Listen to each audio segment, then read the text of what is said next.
Salut le Parisien Parisienne, j'espère que vous allez bien. Le Paris Saint-Germain qui s'impose 1-3 face à Montpellier. Enfin que le Paris Saint-Germain, qu'on cherchait la victoire, les trois points. Il y a du mieux. Qu'ils ont fait un excellent match. Mieux par rapport au match précédent face à Reims. Mais quand j'ai vu le match face à Reims, c'était honteux, dégueulasse, pitoyable. C'était un match décevant, c'était horrible. C'était horrible, mais là, ce soir, on a vu le Paris Saint-Germain qu'ils ont fait du mieux petit à petit, mais bon, c'est pas un gros match, mais voilà, c'était de mieux en mieux. Voilà. Et puis le match, d'autres matchs, vu que le classement commence à être serré petit à petit, Marseille ça posait 0-2 face à Nantes, et puis là, Lens, qui ont perdu chez eux à domicile, 0-1 face à Nice. Et puis le Paris Saint-Germain qui s'affronte face à Montpellier. Alors je me suis dit, faut obligatoire de chercher la victoire, les 3 points, et rester bien sûr en tête de ce classement pour ne pas changer bien sûr. Et puis là, résultat, le Paris Saint-Germain qu'on réussit à s'imposer, chercher la victoire, les 3 points. En tout cas, ce qui compte, c'est l'essentiel, c'est le principal. Écoutez, ce première période, malheureusement pour Kylian Mbappé, il a raté 2 fois le penalty. Et à la 7e minute de jeu. Mais à ce qui paraît, l'arbitre, il a recommencé, à refaire le penalty parce que le gardien de Montpellier qu'il avait sorti trop tôt en dépassé la ligne, il me semble, si je dis pas de conneries bien sûr. Et malheureusement, Kylian Mbappé qu'il a raté 2 fois le penalty, le premier, le gardien de Montpellier, il a repoussé le ballon, puis le deuxième, Kylian Mbappé qui l'a tiré sur le poteau et après il a tiré complètement au-dessus dans le nuage, malheureusement, et franchement, ça me fait chier. Et puis une 20e minute de jeu, en tout cas, c'est une mauvaise nouvelle pour Kylian Mbappé. Mbappé qui sort à la 20e minute de jeu, à la place de Ekitike, qui sort sur blessure. Alors on espère que ce soit pas trop grave parce que le match de la Ligue des Champions face au Bayern Munich, pour ce 8e de finale de la Ligue des Champions, on espère que Mbappé qui sera présent face au Bayern Munich, c'est dans moins une quinzaine de jours, des trucs comme ça. Mais voilà, on espère que ce soit pas trop grave. Alors je pense pas qu'il va jouer ce week-end en championnat face à Toulouse pour Kylian Mbappé. Enfin, peut-être que oui ou peut-être que non, mais je pense pas. Mais bon, on verra bien. Pour le résultat, ce sera pas trop grave de la blessure de Kylian Mbappé. Et puis ensuite, 31e minute de jeu. Encore un blessé. C'est Sergio Ramos. Sergio Ramos qui se blesse. Et du coup, Sergio Ramos qui sort à la 31e minute de jeu à la place Renato Sanchez. 2 joueurs qui se blessent. Mbappé et Ramos. Alors que c'est la première période. C'est un truc de ouf. Et ça commence mal en plus. Et puis 36e minute de jeu. 0-1 pour le Paris Saint-Germain. Le but de Léo Messi. Mais l'arbitre, malheureusement, l'arbitre il a décidé de... ils ont annulé par la VAR. Pas de but pour le Paris Saint-Germain et pas de but pour Léo Messi. Et du coup, ça reste 0-0 entre Montpellier et le Paris Saint-Germain. Je me suis dit, ça me fait chier.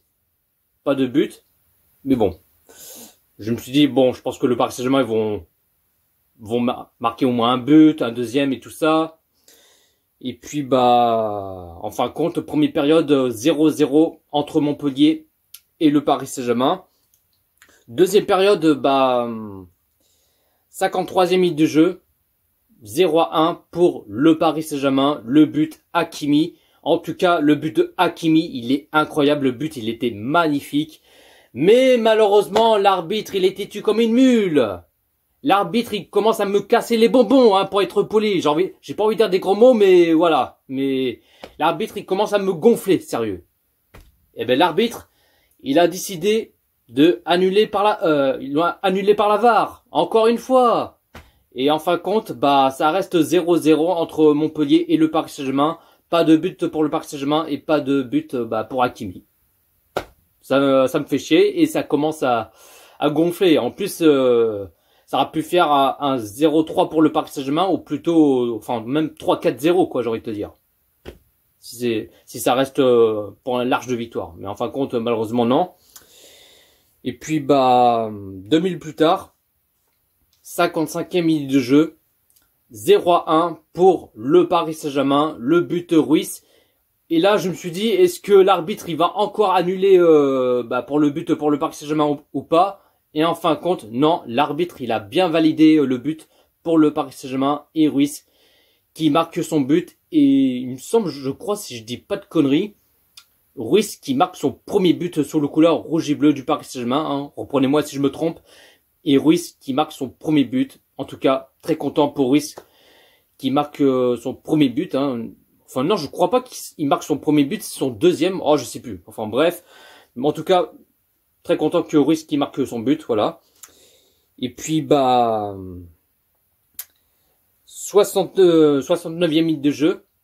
Double changement pour le Paris Saint-Germain. Nuno Mendes qui sort à la place Bernat et Vitinha qui sort à la place Zaïre-Emery. Et puis 72e minute de jeu, 0-2 pour le Paris Saint-Germain, le but de Léo Messi.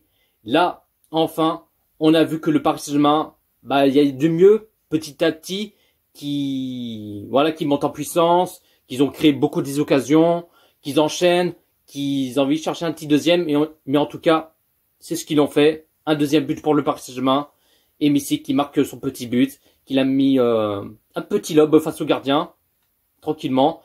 Et le Paris Saint-Germain qui mène tranquillement 0-2 face à Montpellier, sans encaisser un but. Et puis 89e minute de jeu.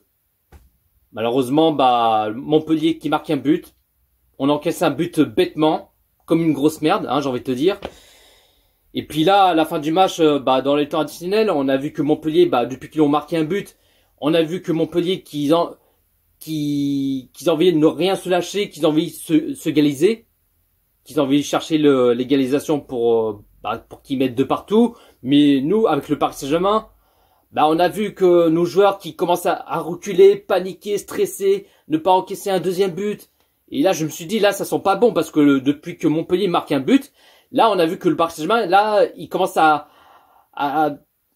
stresser, qui dégagent le long ballon, ils font un peu n'importe quoi. Là, je me suis dit, non, faut pas qu'ils fassent la même chose face à Reims.